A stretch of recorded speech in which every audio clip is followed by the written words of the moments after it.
Question number 9, Eugenie Sage. Thank you, Mr Speaker.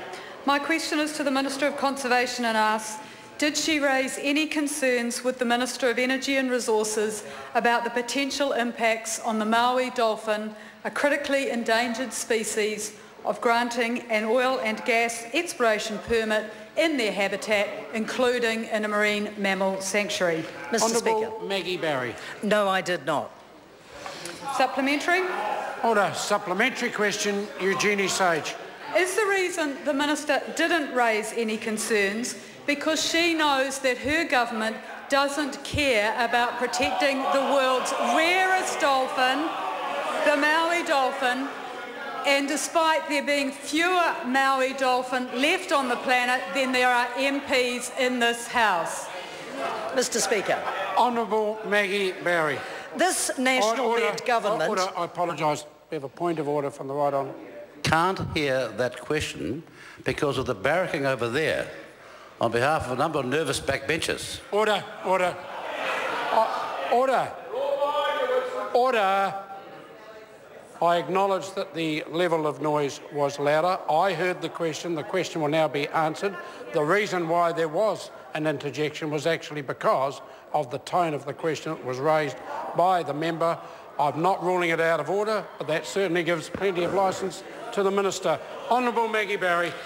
Thank you, Mr Speaker. This national-led government is committed to ensuring the long-term survival and the safety of every single Māui dolphin. And there's proof of that. In 2012, DOC established a collaborative forum of experts that reviewed the potential risks of Māui's dolphins and what more could be done to ensure their survival. That forum found that the threat to the Māui dolphins from oil and gas development is negligible. Fishing-related activities, specifically set nets, were identified as the biggest threat, some 95% to Māui dolphin, and in response, we roughly doubled the area of the set net ban, which is now an area of 6,200 square kilometres. Supplementary. Order. Supplementary question, Eugenie Sage. Thank you, Mr Speaker. How is the Minister fulfilling her obligations under the Conservation Act to protect our threatened species and their habitats when the Energy Minister has granted oil exploration permits affecting 302 conservation areas and over 700 square kilometres of conservation land? Mr Speaker. The Honourable Maggie Barry. I am entirely confident that we have the right level of communication and processes between the various ministries that affect the care and the protection long-term of all of our species that are under threat. When it comes to a cabinet process, when we look at the Department of Conservation, we were, as a department, consulted by the advisors to the Minister for Energy and Resources during the initial phase of yesterday's block offer proposals. That was earlier this year, and again when the bids were received. I am very confident that process is working well, and the cabinet process, which involves me as the Minister and as a ministerial sign-off across cabinet, was completed on Monday of this week. Let that member and that party be reassured that the conservation of our endangered species, flora and fauna, is absolutely a priority, and we have absolute confidence in the processes that are in place. Supplementary.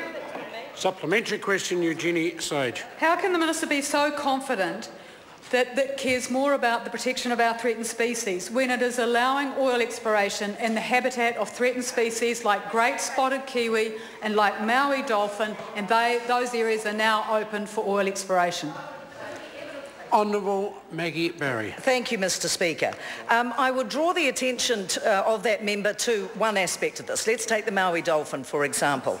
We formed the Māui Dolphin Research Advisory Group, which is meeting and currently developing research solutions to ensure the long-term survival of the dolphin.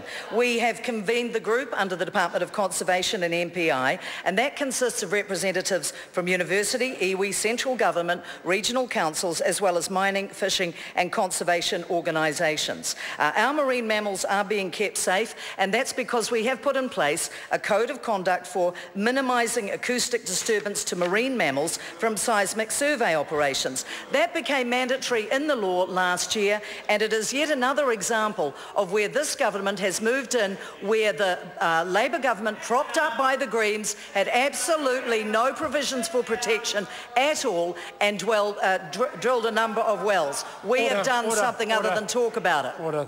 That answer is certainly long enough. Question number 10, David Seymour. Thank you, Mr. Speaker. My question is